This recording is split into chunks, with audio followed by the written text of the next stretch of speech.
Thank you for joining the Sly Hagan Show. I'm your host, Sly Hagan. Today, we embark upon this journey of open debates and dialogues, answering the call to build a more perfect union. Thank you for joining us. My guest today is Jason Jenkins. Jason, tell us a little bit about what you do. So I am the Assistant Vice President of Community Outreach and Volunteer Recruitment for Big Brothers Big Sisters. All that to say, I do a lot of recruitment in the community, a lot of outreach to other nonprofits, for-profits, really trying to close the gap with young people that don't have caring individuals in their lives. Now, when you talk about caring individuals, do you mean that these are young men and women without parents, or what are the situations in their lives that you see more prevalent? No, when I say caring individuals, I mean, you hear this old saying, it still takes a village. So really bringing as many positive adult influences around them to build their network is what I mean by caring individuals. So, you might have single parents, you might have two-parent homes, and they want to get their child involved in Big Brothers Big Sisters. For, like myself, I had come from a two-parent home. My parents seen that they wanted to really build some net worth in me, and they got me connected with a mentor through Big Brothers Big Sisters. That's an interesting point you brought up. Do you think that growing up in a home with your mother and your father, do you think there's a significant difference in the role that played for you and in pertaining to the work that you're doing now? Definitely. I see a lot of individuals that I went to middle school with. I'm originally from Yonkers, New York, so I moved down here in the 8th grade. And the individuals that I went to middle school with that didn't have two adults in the home or multiple adults in the home or just a single parent, I mean, it was less eyes to watch, I guess, what was going on. My father was a huge influence. He was definitely positive in a lot of things that I do. My work ethic, the reason why I do what I do now, he was very passionate about anything that I was passionate about, and I needed to see that. And also, I think with them, like I said, that both eyes piece, watching me, he worked a lot, so when he wasn't around, my mother could see what I was doing. Whereas if one of my friends, if they were coming from a single parent home, that person wasn't around, they kind of had free reign to do, and then they also had to pick up the slack, so to speak, if they had siblings and so on and so forth. That really wasn't the case for me. I myself grew up in a single parent home where my mother was the mother and the father, and as a young man, I looked for that father figure. And when we talk about big brothers and big sisters, my father figure was, I reached out to my uncles. You talked about building that, it takes a village. And to me, I was fortunate enough to have that village of family to pick up the role that I didn't have with my father. In regards to, do you see big brothers and big sisters and the work that you're doing being that father or mother figure for a lot of our kids today? I hear a lot of young people that are in our program say, this is like my second mom, or, my second dad or uncle. We really don't try to fill that role by any means.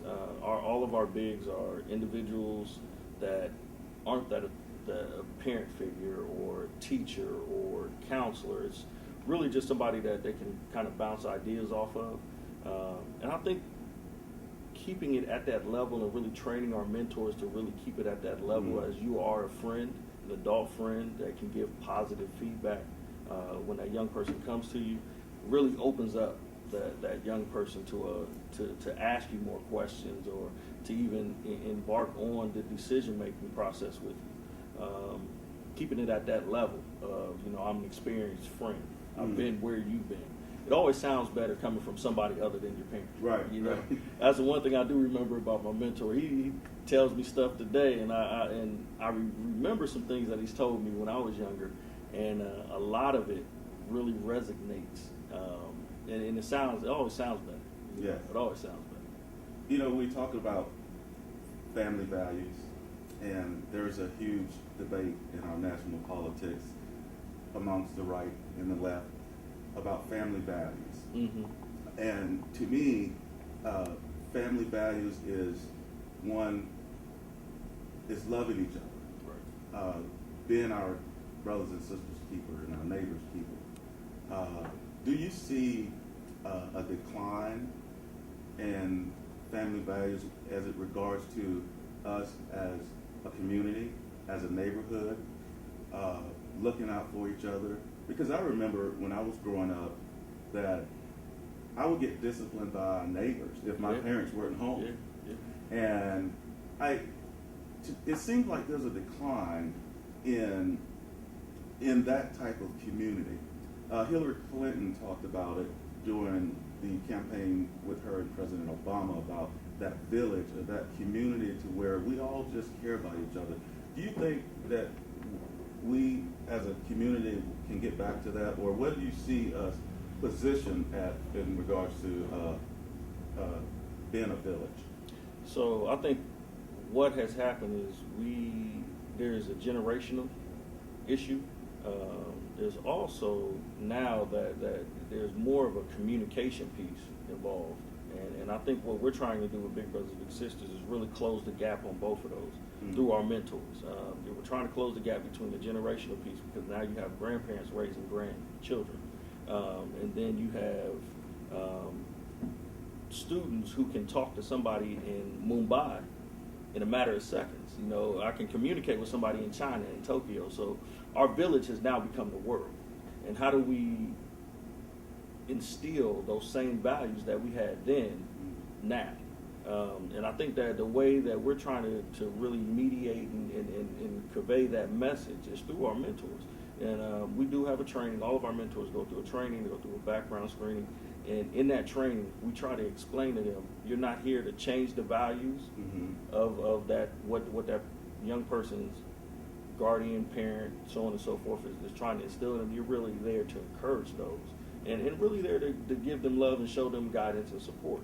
And I think through those two avenues, trying to close that generational gap and trying to close that communication, not close it, but expand it, I guess. That communication gap is the way that we try to do that to our mentors. That's great. That's great, Mr. Jenkins, and we appreciate what you do. We're going to come back and we're going to pick up on what you said, which I think is very important, grandparents raising grandchildren. Thank you for joining us, folks. We'll be right back right after this. And action. Thank you. We're back with Jason Jenkins, Assistant Vice President of Community Outreach and Volunteer Recruiting. Where we left off about grandparents raising grandchildren. And we want to pick up on that, and we want to expound on that, Mr. Jenkins. And why do you think that's the case today? I think there's a lot of factors that go into it, and it was. I think it was also in the past. It was prevalent. It just wasn't as televised, and then now it's definitely televised. It's definitely out there, and we do hear parents and grandparents come to us and ask for help for their siblings. Part of it is the incarceration rate of a lot of adults, male and female. We try to address that through a program called Amachi, and it's a West African word that means what gifts has God's brought us through this child. And the Amachi program really specifically targets young people who have incarcerated parents. And we try to find mentors for those young people. We also provide materials and for the grandparent, for the guardian, to kind of ease that transition if the parent is coming back into the home or if the parent has just recently left. When you think about it, it's a real traumatic situation. If the parent is being locked up, the student has to see them. A lot of times get locked up, they have to go through the court process and all of that. So we try to ease that and really give them tools to network with that and deal with that. Very, very interesting point with the incarceration rate. I take it that it's more prevalent in the African American community. Definitely. And the fact that these family units are broken down. But then there's another element of self-responsibility. True. And how we can easily blame different avenues, but ultimately, aren't we responsible for ourselves?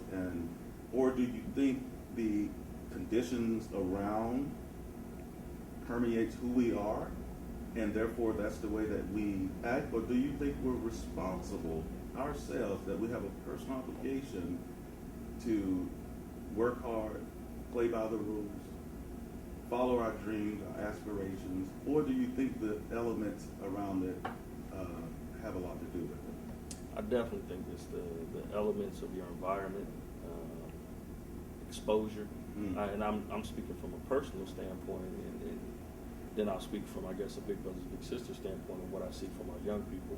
From a personal standpoint is, for me, it was definitely exposure. My mentor was a college student. He took me to Otterbein every Thursday, and we did stuff on campus. Wow. And when I got there and I realized, like, kids really go to class and they don't have to, it was mind-blowing for me, Right. and I wanted to be part of that.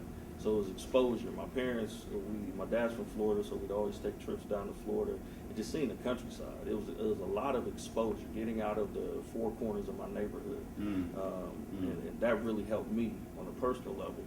I don't think young people are getting the same hands-on exposure that we got when we were younger, to different individuals, entrepreneurs, so on and so forth. Media has a lot to do with what young people see and what they do, and I think that influences them a lot. But I definitely believe it's the environment. Definitely believe it's an environmental issue. That's interesting, and we're going to talk about that some more. I'd like to have you back on the show, and we can talk about that.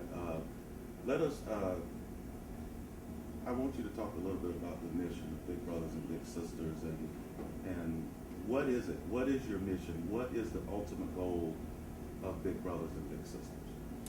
Our ultimate goal is to provide every young person that wants a mentor with a caring adult in a one-on-one match.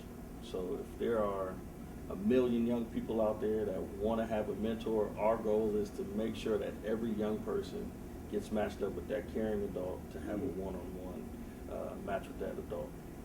Well, Mr. Jenkins, thank you for coming. I think what you're doing is impeccable, and we need people like you in our communities to help make a difference, and that's what the Sly Hagan Show is all about.